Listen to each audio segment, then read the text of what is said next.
On peut dire qu'ils ont eu de la chance. Les 18 membres d'équipage du Saint-Xavier Maristella 4 sont tombés en panne à quelques centaines de mètres du récif de Ronguirois.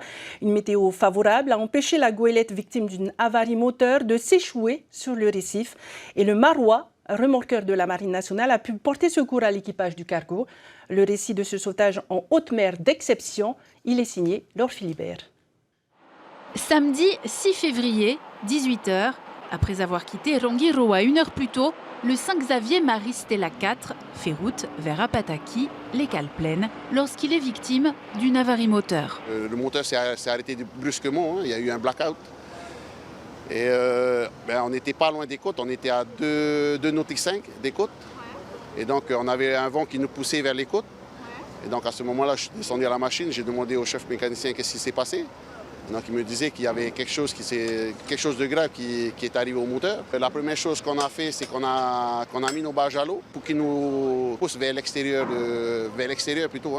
Par chance, le remorqueur Maroa achève une mission de surveillance maritime dans les Tuamotu Est. À 1 heure de là, il porte assistance aux 18 membres d'équipage. Dès notre sortie des passes, nous l'avons vu en difficulté au radar. Il était à vitesse nulle. Moins de 10 minutes après, il nous a contactés, nous demandant assistance remorquage parce qu'il était en avarie sur son moteur de propulsion. Leur première demande était surtout de s'éloigner de l'atoll de Ronguiroa pour se mettre en sécurité, le temps qu'ils procèdent à la réparation de leur moteur. Et à 5h30 du matin, en prenant contact avec le commandant, il nous a informé que son équipe technique n'arrivait pas à réparer son moteur. Les conditions météo étaient particulièrement favorables pour faire la prise de remorque, même si elle s'effectue de nuit, qui est une manœuvre pas évidente. On a du mal à apprécier les distances. Globalement, tout s'est bien passé pour le remorquage, l'éloigner et après le transit sur Papeete qui n'a pas causé de soucis. Situé à moins de 2000 nautiques du Platier, le cargo aurait pu s'échouer en moins de 2 heures si le vent ou la houle s'était levé. Vous pouvez perdre la marchandise, créer une pollution. Ça pouvait se faire. Après 30 ans de navigation, c'est la première fois que je me fais remorquer aussi loin pour revenir sur Tahiti. Ça fait quelque chose.